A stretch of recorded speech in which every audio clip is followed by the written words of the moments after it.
Okay, so welcome to this exhibition, Archaeology of Modernism. And the focus of this exhibition is material and construction of the Bauhaus buildings.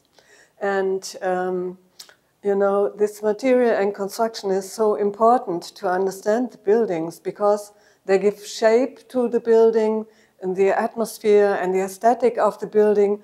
All that depends on material and construction. And so we have this exhibition to have a closer look at these elements.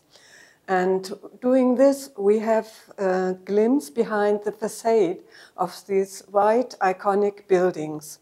And behind this facade, we see material like this, and it looks archaic and it looks sometimes old-fashioned. And that helps us to understand that these buildings, they are 100 years old, nearly 100 years old, and that helps us to understand that they were so very modern in those days. And one more reason, because this material is so interesting for us, it is for care and conservation of the building. It is necessary to know about have information about these elements. And knowing this, the Bauhaus Dessau Foundation developed a building research archive, and we are collecting materials and building components of the Bauhaus buildings in this archive. And so we keep them, and it is always possible to re-examine them or to need them for reconstruction, or maybe in some cases we bring them back to the building after a time. And this exhibition gives you an insight in this building research archive and in some relevant materials. And so we start the tour through the exhibition now.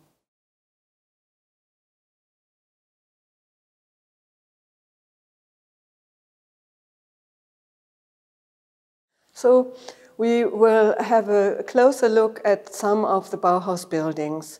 And even if housing and living in Bauhaus buildings is our main subject, we will start with the Bauhaus building.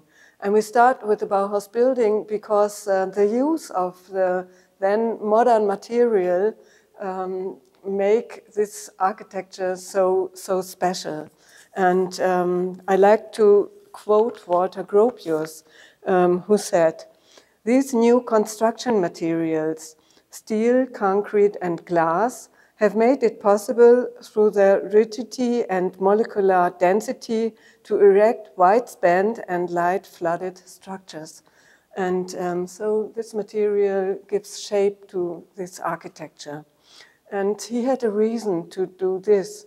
And so another quote by Walter Gropius, "An altered perception of space that reflects the principle of motion, of communication in our time in breaking up the building structures and spaces, which negates the enclosing wall and attempts to keep the interconnection between inner space and the greater space of totality."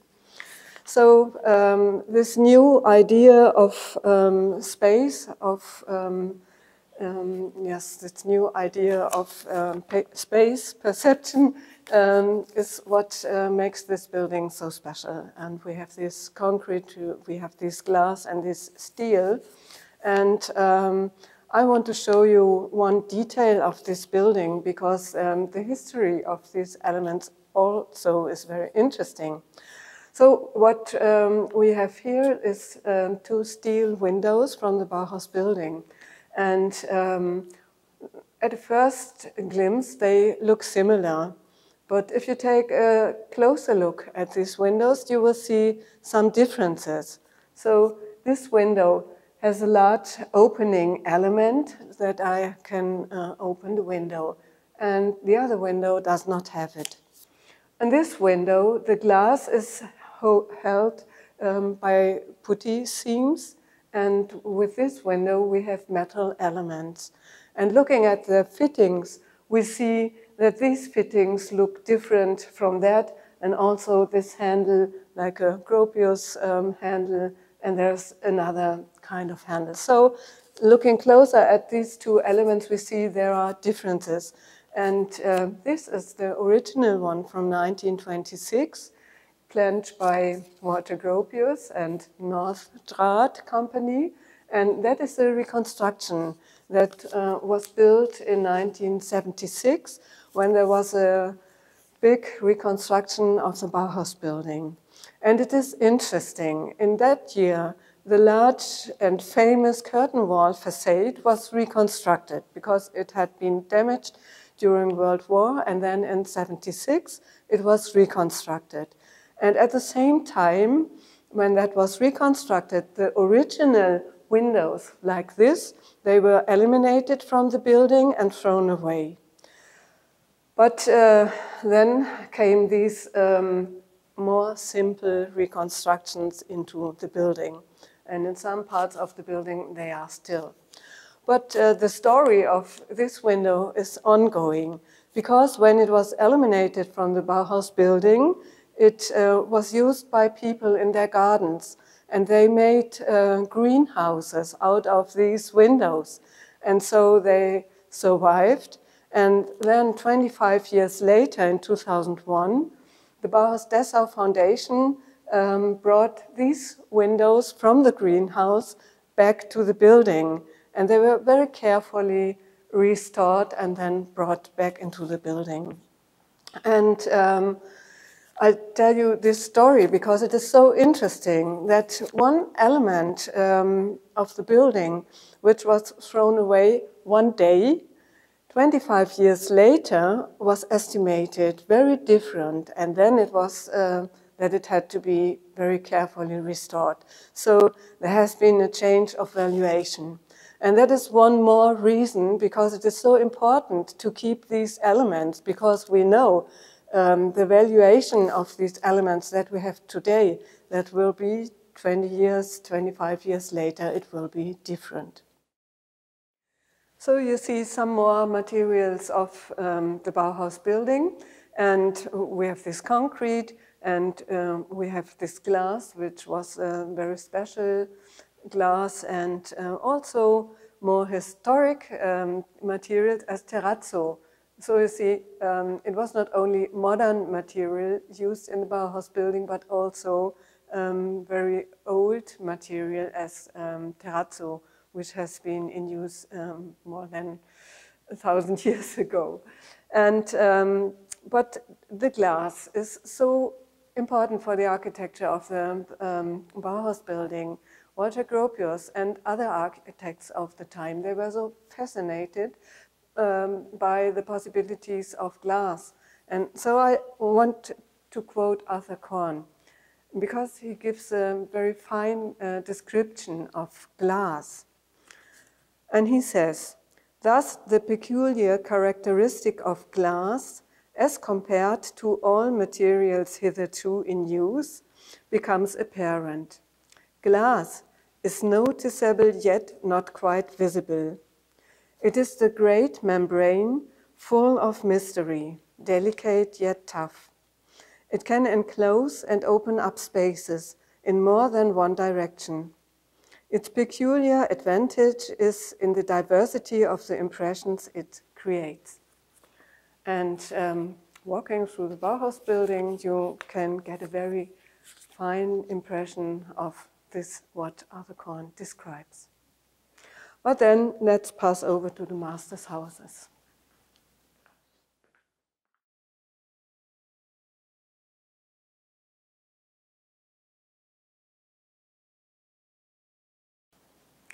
So let's have a closer look at the master's houses. They are a very interesting example for the ideas of the Bauhaus for modern housing and living. And one idea with the master's houses is to think about cheap building. And Walter Gropius, he had the idea of a construction kit at a large scale, and that means he was thinking about using the same building components for each house so that it will become a cheaper production. And on the other hand, he was thinking about making it a little bit individual at the same time. And so he had the idea with the layout of the houses to mirror it and turn it around 90 degrees. So he has this serial construction and at the same time an individual view of the houses. And the other thing is that inside the house should take place a modern living. And now we are interested in what material and what kind of construction did he use for this. And we see he used this Yurko brickwork, and it is slag plates, and you know slag is a waste product from furnace, and it is mixed with cement, and then these plates are formed.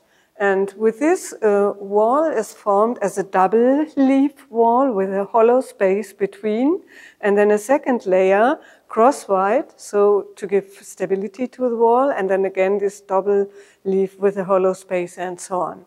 So it's a modern construction, and it is quite economic construction because it was possible to build quite quick because of these large elements, and it was not too heavy because of this hollow space between, and it gives some kind of insulation because of this hollow space in the wall, and it was using these waste products. So it was a very modern material and construction that was used for the walls in the masters' houses.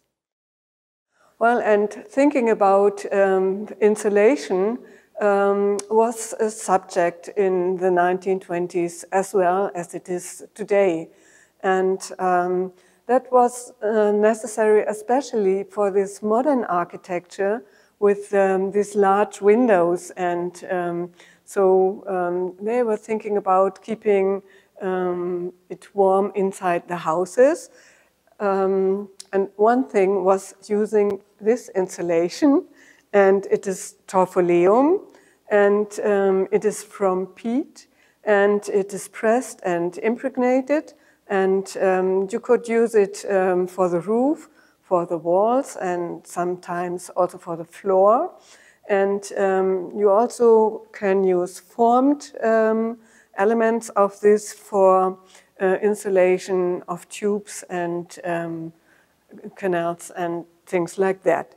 So that was an important element for this modern living, to have it warm inside, because also the idea of comfortable living was growing in these years. So thinking about warm rooms in the house, heating also is a subject for the masters' houses. And we have, of course, modern heating there, because we have a central heating, and in the cellar of each of the houses was a boiler, and in the rooms they had these kind of radiators.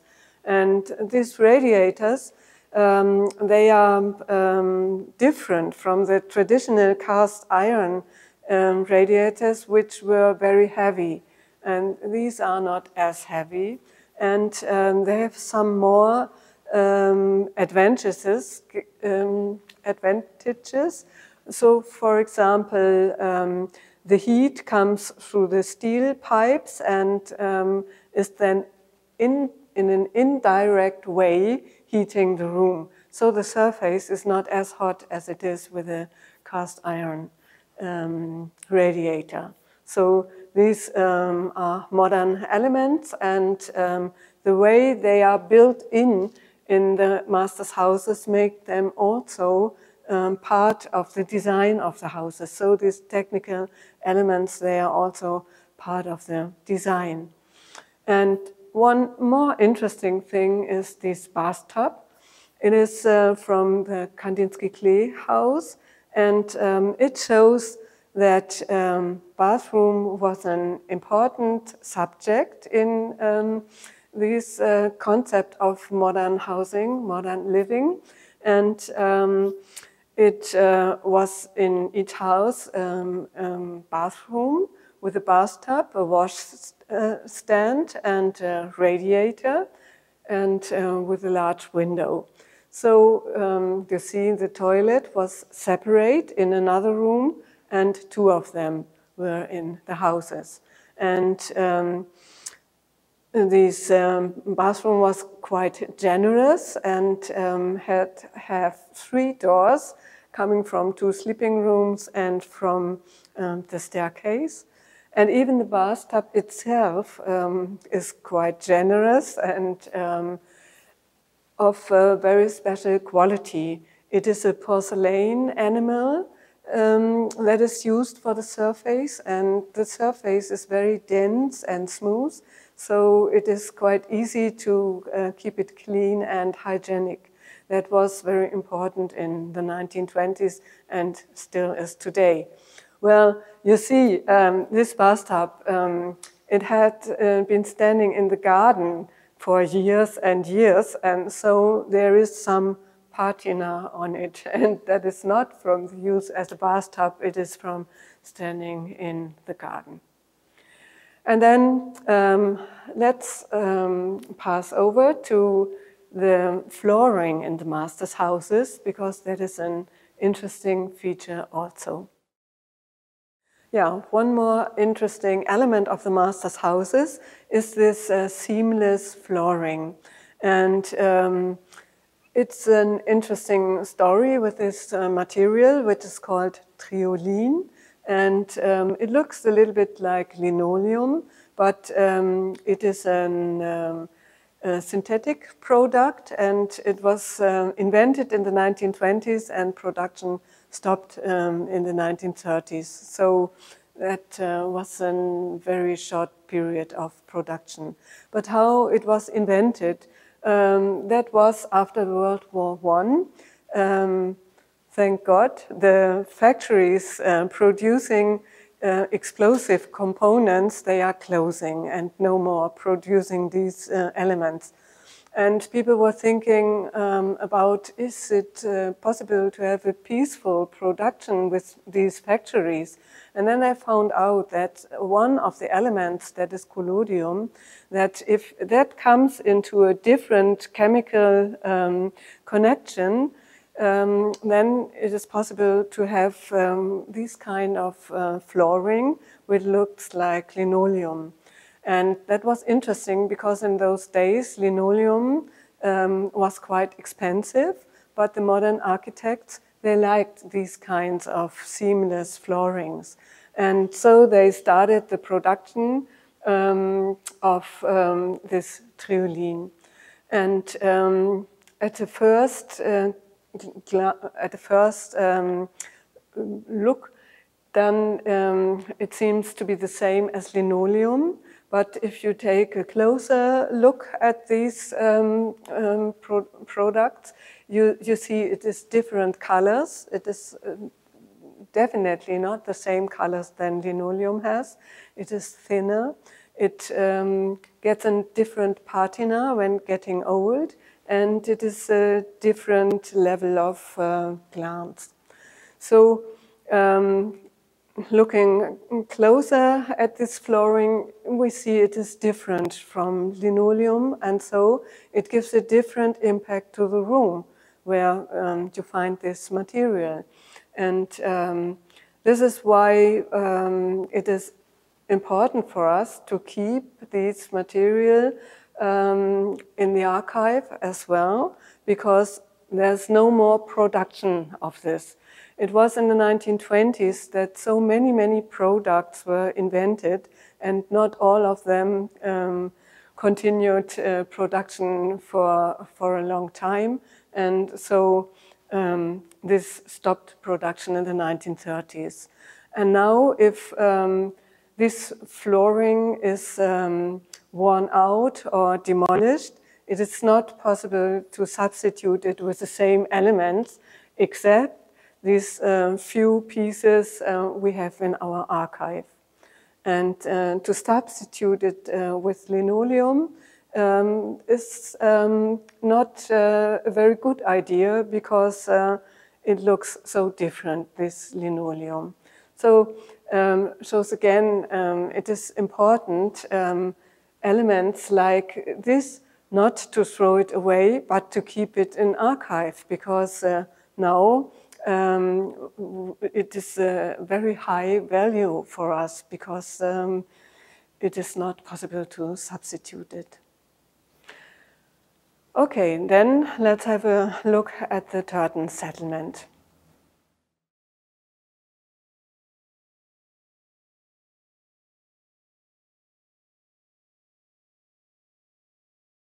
Now we will have a look at the Tartan Settlement. And that is interesting as an experimental settlement. And Walter Gropius, he built row houses and for people with low income. And he made experiments with these houses to find out which housing type would be the best to be the standard for the future. And so he made different layouts of the houses, different facades, different heating systems, and so on. And he also used different construction material. And some of them you see here. One is this hollow block for the load-bearing walls. And they were produced on the construction site to make a cheap construction process. And they were large to have a quick building process. And they had these hollows inside to make it not too heavy, because one worker should work with it and place it on the wall. So that is about this hollow block. And the not load-bearing walls were used for different constructions, as we see here.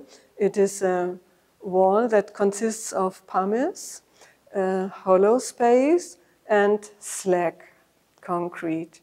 So it's again a kind of double leaf wall with these different material. In one case, it is this pumice and slag concrete.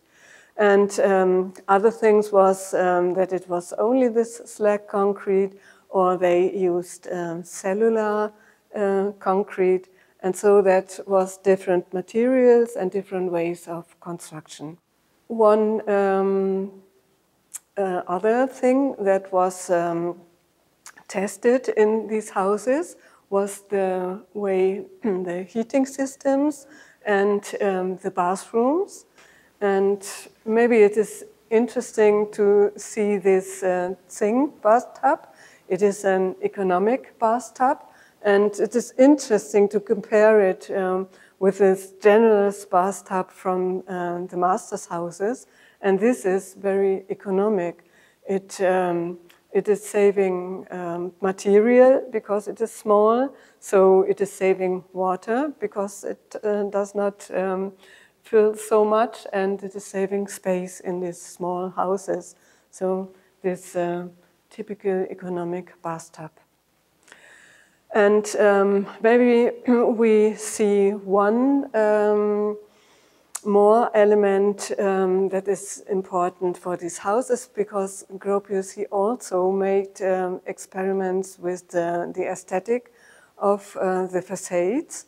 And we have this look-sphere prism, and we can have a closer look at them.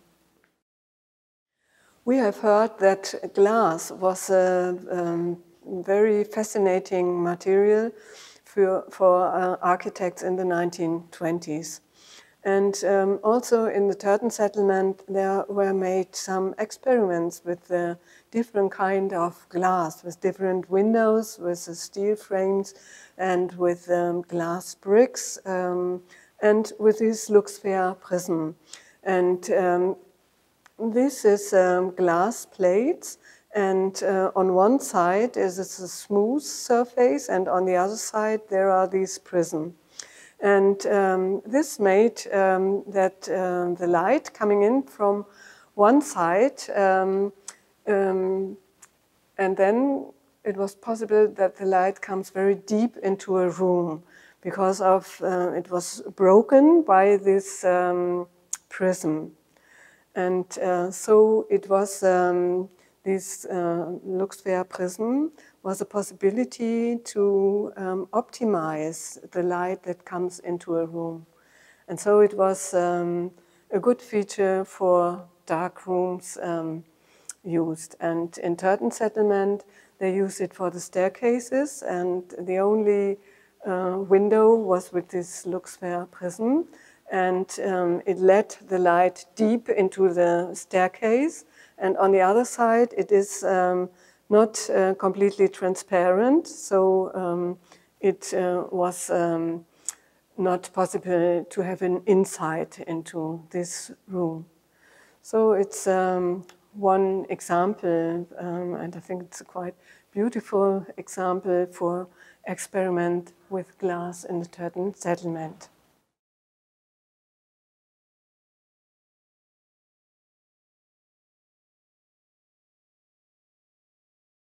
Walter Gropius, he left the Bauhaus in 1928, and the next Bauhaus director was Hannes Meyer.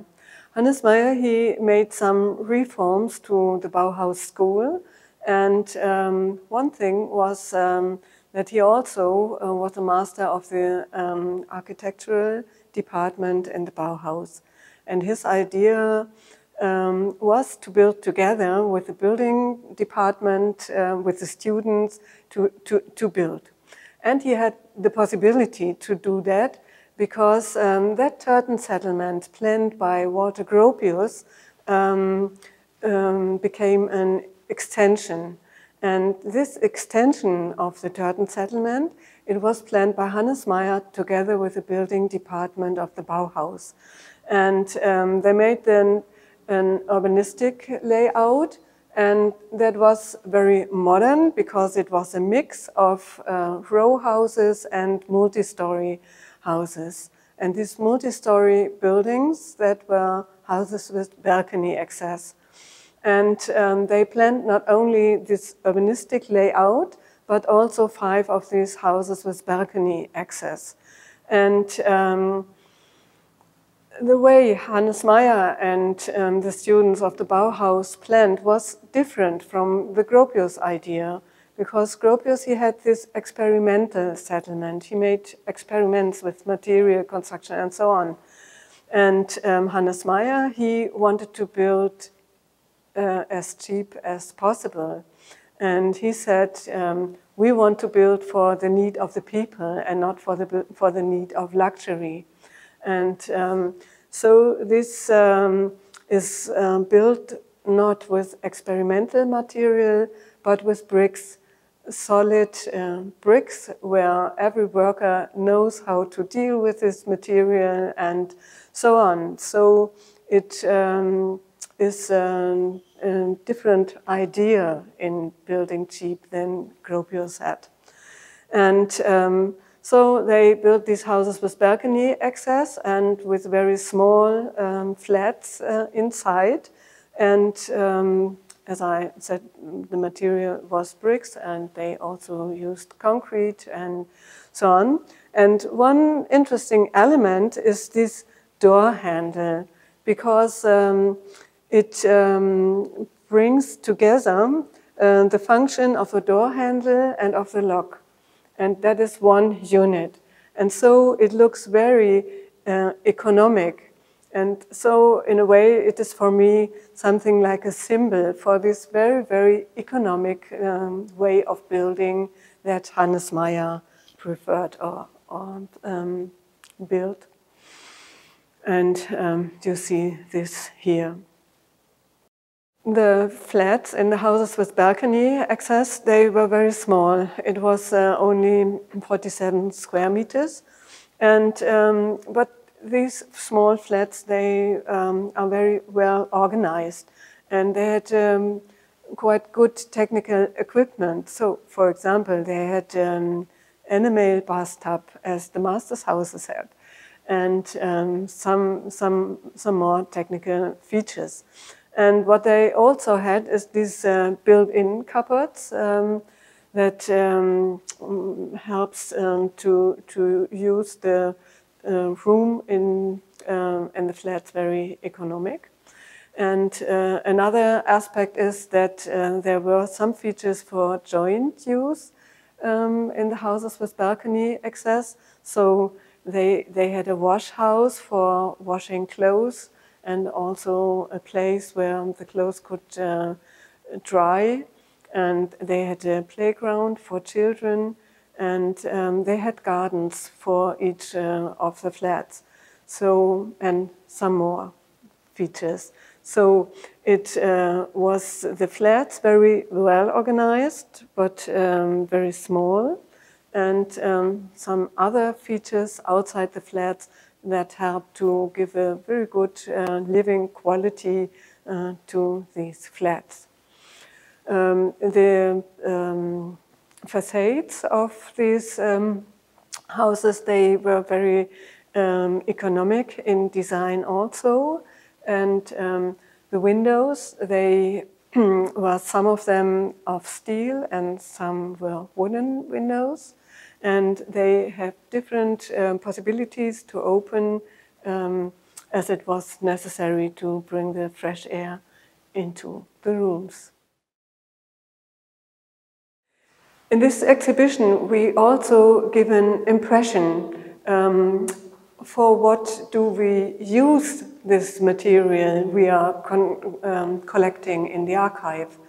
And so one subject or one focus is that we make scientific research on the material which is used in the Bauhaus buildings. And one is this stone wood screed.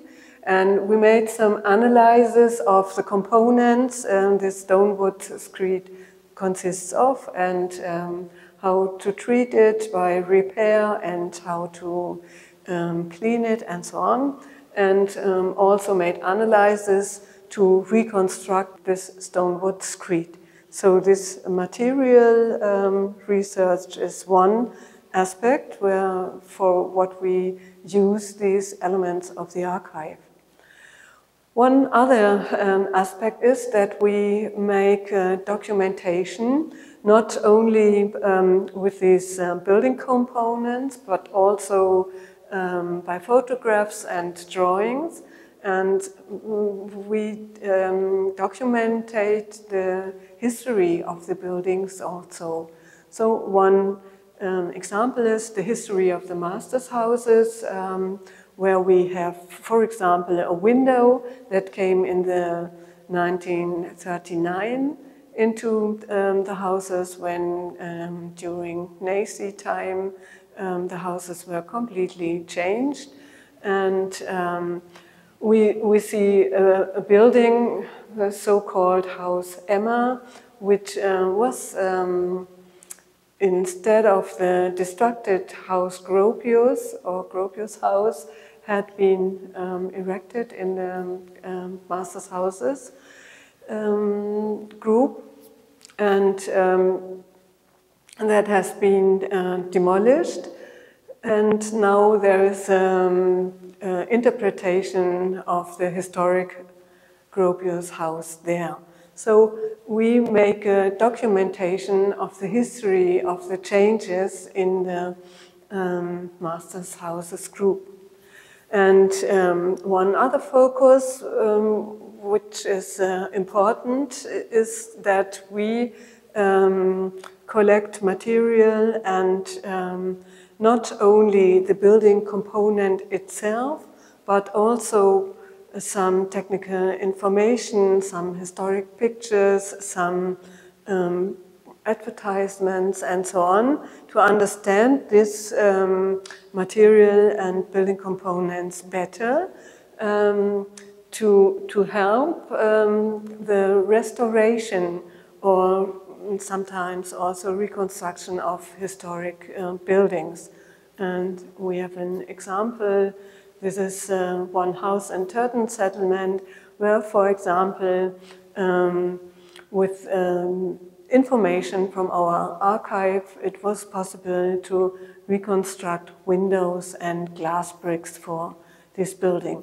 So collecting this material information for restoration of these houses is also very important aspect of our archive. So our tour through the exhibition comes to an end. And we have heard about material and construction, why it is so fascinating for us. It helps us to learn more about the buildings, to understand the architecture better, and it helps us to get information to take for the care and conservation of the buildings. And now we are at the assemblage of Fritz Horstman, and he has a quite different view on this material. And so I pass over to Fritz. I'm Fritz Horstman. I'm an artist, and I'm also the education director at the Josef and Anni Albers Foundation. Using materials from the Bauhaus's Bauforschungsarchiv, or Building and Materials Archive, I created Archive Assemblage Dessau in the ground floor gallery space of the Bauhaus Building in Dessau. The objects were selected in consultation with archive director Monika Markgraf. The composition is based upon, among other ideas, the Bauhaus preliminary course exercise known as Materiestudien, which focuses particularly on the textures of materials, how textures appear when they are juxtaposed, or how they change when two materials interact, give insight into the essence of those materials. There were several specific objects that had caught my eye when I first started mocking up an assemblage during a residency in Dessau in 2018. Drains, light fixtures, door handles and such, which had particularly intriguing shapes and textures and which served as anchors within the final assemblage. When I returned to Dessau in 2019, the table on which the assemblage now sits was already in place, and so I went straight into the archive to begin selecting items. The first few boxes were filled with those specific remembered objects. The archive is a few kilometers away from the Bauhaus Building, housed in a former brewery. Transporting the archive objects box by box, slowly the table began to be populated. Focusing at first just on texture and shape, I sought to emphasize those qualities by placing very shiny objects next to rough objects, for example, or by making a cluster of similarly shaped objects. The process took many days and required constant rearranging. As the final iteration of the assemblage began to emerge, I started to think of the composition as something like a game of memory, or as a musical score. It could be read from one end to the other, with various motifs and rhythms repeating. Juxtapositions of materials could be modified or their scale could change, much as two instruments in the orchestra can play together in myriad ways. When the objects were all in place and lit, I made a schematic drawing, which hangs on an adjacent wall and allows a viewer to learn more about each object in the assemblage.